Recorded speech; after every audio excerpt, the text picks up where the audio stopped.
Yo, what's up? Welcome back to another episode of The Sauce. We are still scorching hot. Everything is great. Obviously, we can't stay on this pace forever, but while we're on it, let's eat, man. Let's stack some chips here. We're talking NFL in this video, and I'm recording this quick because Patriots and Colts are about to kick off in about 5 minutes. So let's rip through this. In this video, we got Bengals versus Broncos. Let's go. Welcome to The Sauce. The Sauce. The Sauce. Hey, get the sauce. All right, we got Cincinnati on the road in Denver in the Mile High City. The line is Broncos -1, and check this out. All the early action is on Cincinnati. I'm talking 83% of the bets, 90% of the money on the Bengals. This is as of Tuesday morning. But yo, check it out. The money does not stay on Cincinnati for long. In fact, here we are on Saturday night.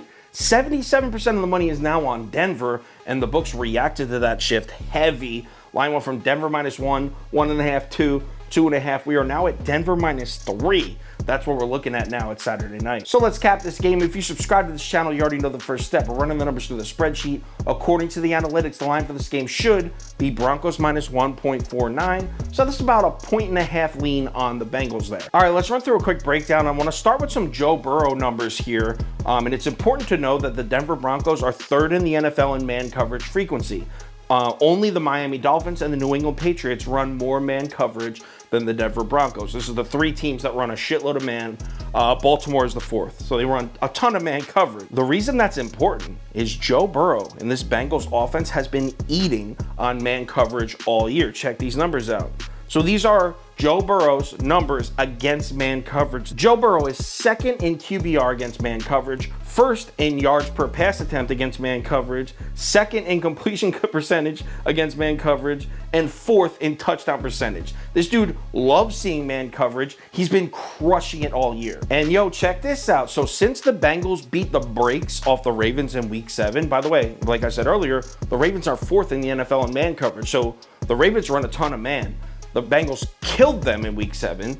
Since that week, nobody in the NFL, with the exception of the Detroit Lions, has seen more zone coverage. So teams have seen the film, and they are just not running man against the Bengals. They've learned their lesson. You got to sit in the zone against Joe Burrow. The question is, are you honestly expecting Vic Fangio's old ass to change his entire defensive scheme for one game for some analytics? I mean, maybe he will, but this team, Denver, lives and dies by man coverage. So even the thought that they're going to come out and play zone for most of this game is a little ludicrous because they just don't do that. So we know the Broncos defense is going to be a little compromised when it comes to defending the pass just because of how good Burrow's been against man coverage. What about the Broncos offense?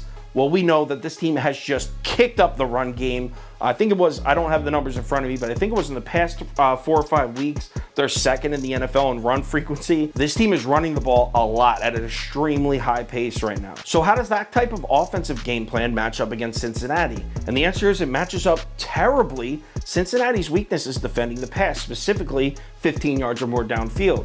Against the run, the Bengals have been good as hell all year. In fact, they've been top 5 analytically against the run for almost the entire season. In the last 3 weeks, I think they're third in total rushing yards allowed and 9th in yards per carry allowed. So in the past 3 weeks, teams have been able to establish a little bit, but overall, you're looking at one of the best run defenses in the league in the Cincinnati Bengals. Now, as far as the Broncos defense goes, I mentioned that I think they're going to be vulnerable against the pass, but we need to give some credit where credit is due. In the last 4 weeks, Denver has allowed just 12.3 points a game.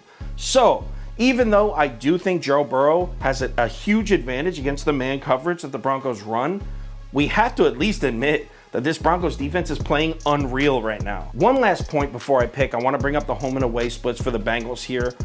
Cincinnati Bengals at home 2-4 against the spread, on the road 5-2 against the spread. This team's been better on the road all season, and here they are on the road again in Denver against a team I think they match up great against. I am all over Cincinnati +3 here. In fact, there's a good chance this ends up as my bet of the day. I know I usually don't put my bet of the day on YouTube, but it just kind of worked out that way this week. I don't know if it's definitely going to be. We'll find out tomorrow morning. But as of right now, this has a good chance of being bet of the day. I love the Bengals here. Final ticket posted on KyleKirms.com. I'll have the bet of the day, top 7 bets, 2 parlays of the day, along with every single pick I'm making in every game against the spread and total, posted right on KyleKirms.com. Also, if there's any crazy last minute changes, injury updates, money shift, line movement, anything like that, I'll definitely put it on my Twitter, Instagram story, and Facebook. So make sure you check one of those 3 platforms before you place your bets. NFL Sunday, baby. We got 3 days of NFL football in a row, along with college football bowl games. It's going to be a crazy month of sports betting. Just bear with me because we're going to cash. Just put your faith in the sauce and we'll be in the green. I'll talk to you on Twitter.